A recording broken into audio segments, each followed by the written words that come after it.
हाँ जी भाई साहब, बताएं गोयल साहब, आपकी उम्र कितनी हो गई है? मेरी उम्र इस समय कोई 66 वर्ष है। 66? जी हाँ। क्या अनुभव किया आपने इन 66 सालों में?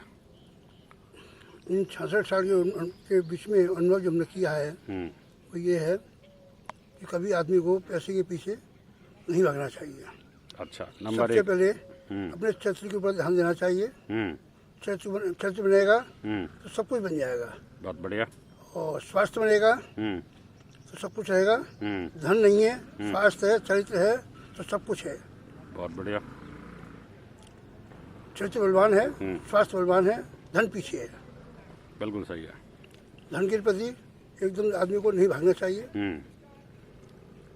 चलिए। हालांकि धन भी समय जरूरी है, लेकिन धन को इतनी प्राथमिकता नहीं देनी चाहिए। धन आवश्यकता की चीज तो है। अपने परिवार के प्रति विशेष ध्यान दें, बच्चों के प्रति विशेष ध्यान दें, बच्चों के स्वास्थ्य के लिए, बच्चों के चरित्र के लिए बनाएं। उसको किसी प्रकार की कोई भी शिक्षा अगर ले रहा है किसी से तो उसका विरोध करना चाहिए। अच्छा। बच्चे को स्वाभिमान बनाना चाहिए, आत्मनिर्भर बनाना चाहिए। आत्मनिर्भर वो किसी पे डिपेंड ना रहे। बचपन से उसको ऐसी शिक्षा दे कि गलत सोबत में ना पड़े। अगर कोई गलत काम के बच्चा करके आता है तो उसको तुरंत डांटना चाहिए। सही है। मतलब ये ऐसा आपने इन 65 सालों में सीखा। बच्चे की जो है हिम्मत नहीं लेनी चाहिए गलत कार्यों में। हाँ। अगर कोई गलत काम करके आता है तो उसको डांटना चाहिए, बल्कि अगर दूसरा डांट रहा है तो उसका पक्ष लेना चाहिए तो ये काम सही किया है। सही बात, बिल्कुल सही कहा आपने। और बताइए, 65 सालों में आपका जीवन लंबा होता काफ़ी। 65 साल देखो साहब, मैंने शुरू से ही गरीबी देखी है। अच्छा। बचपन मेरा बहुत गरीबी से बीता है। मैंने स्टार्टिंग में 25 पैसे महीने की 25 पैसे रोज की सर्विस की है। ठीक है। इसलिए मैंने अपना जीवन शुरू से ढालना चालू किया। कोई गलत बिजनेस नहीं लगा, पान सुपारी वाला कोई शौक नहीं है, ना ही मेरे बच्चों के अंदर है। कोई बच्चों को मैंने शिक्षा दी है। आज मेरा बेटा जो दिल्ली है, श्याम सुंदर गोयल, वो स्वयं ही अपने पामों से खड़ा हुआ है। शुरू से उसने ट्यूशन किए हैं और बच्चों को ट्यूशन पढ़ाए हैं। और आज वो दिल्ली में जो है ग्रेड की बच्चों की तैयारी कराता है और किसी एक बच्चे पैसा लेता नहीं है। और बीटेक एमटेक से बच्चों को भी अभी आज भी संजय इस बार को शिक्षा देता है। ये शिक्षा आपने उसको दी है? जी हाँ। किसी प्रकार का उसको लोभ नहीं है। कोई धन किसी से पैसा किसी से लेता नहीं है। वो कहता है ये शिक्षा है, जितना मैं किसी को दे दूंगा उतना मेरा ज्ञान बढ़ेगा। तो आप ये कह रहे हो कि पैसा आपने शुरू में कम देखा, कम पैसा रहा आपके पास जी, फिर भी अब आपको पैसे की ज़्यादा इच्छा नहीं है? नहीं।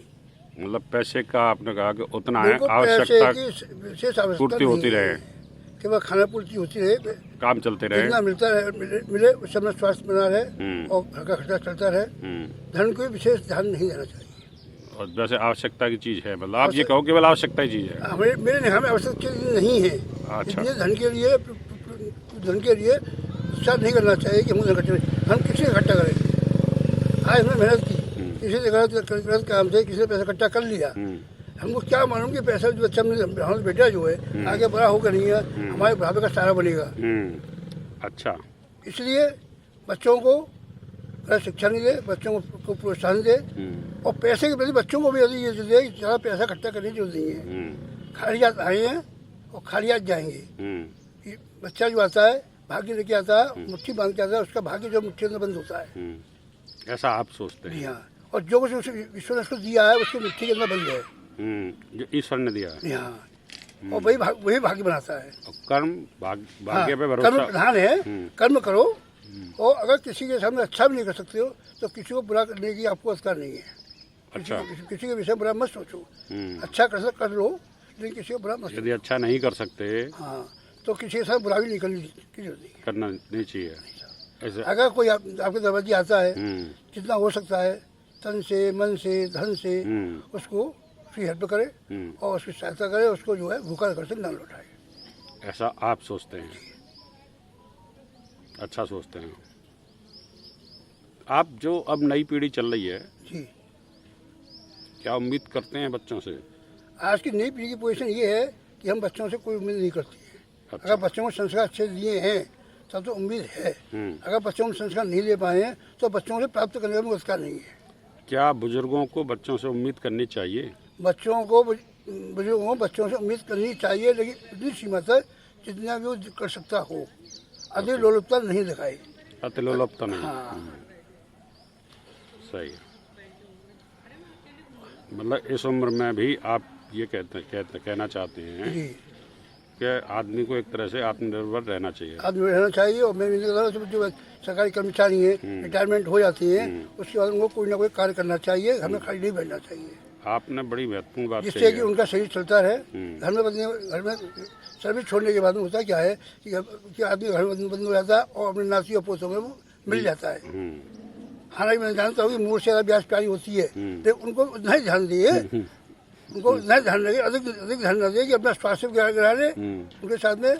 और जो है उनको आपने एक बात कही है कि रिटायरमेंट होने के बाद व्यक्ति को काम जरूर करना चाहिए। हाँ, रिटायर होने पर काम जरूर करना चाहिए और अपने भविष्य के लिए अपने पास में स्वयं कुछ पैसा बचा के रखना चाहिए।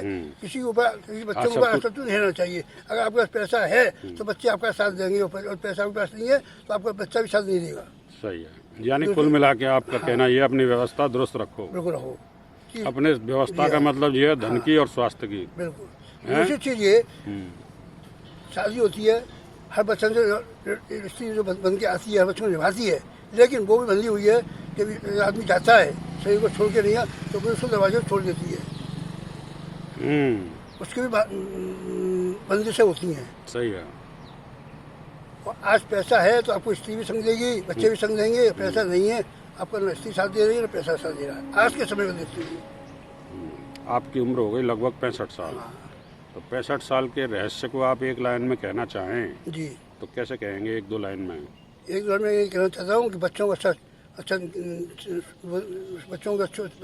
जो है स्वास्थ्य बनाए, बच्चों को अच्छा चरित्र बनाए, उसके लिए उनका विशेष ध्यान रखें और गलत कोई काम करें नहीं।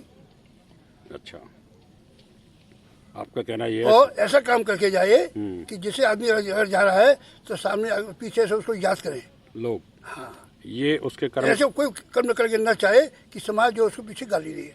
ये इसका मतलब उसके कर्म को प्रदर्शित करेगा। हाँ कि व्यक्ति जाने के बाद जी, लोग क्या कहते हैं, ये उसके कर्म को प्रदर्शित करता है। बिल्कुल। आदमी की अच्छाई बुराई दो चीज आती हैं। तस्वीर जाने के बाद मुझे दो चीज याद जाती हैं कि फिर आदमी ऐसा था, उसने ये काम अच्छा किया, तो ये काम उसने बुरा किया। इसे काम ऐसा करके जाओ जो आपको दुनिया याद रखे। सही है। अच्छा, गलत काम नहीं। भगवान के बारे में क्या कहना है आपका? ईश्वर के प्रति ये है कि आपके जिंदा मन से उसका भजन करे। भगवान इस दुनिया में है क्या? बिल्कुल है। बिल्कुल है। बस ईश्वर हर जगह विद्यमान है। अच्छा, केवल आंखों से दिखता नहीं है, लेकिन वो होता है। होता है। अच्छा, ऐसा महसूस किया है। महसूस होता है। चलिए, बहुत बहुत धन्यवाद आपका। इसको मैं YouTube पे अपलोड कर दूंगा। भविष्य में आप कभी भी देख सकते हो। देखना जब कभी भी 10 साल में, 5 साल में, और इससे जो लोगों को कुछ ज्ञान मिलेगा, बढ़ेगा। धन्यवाद आपका।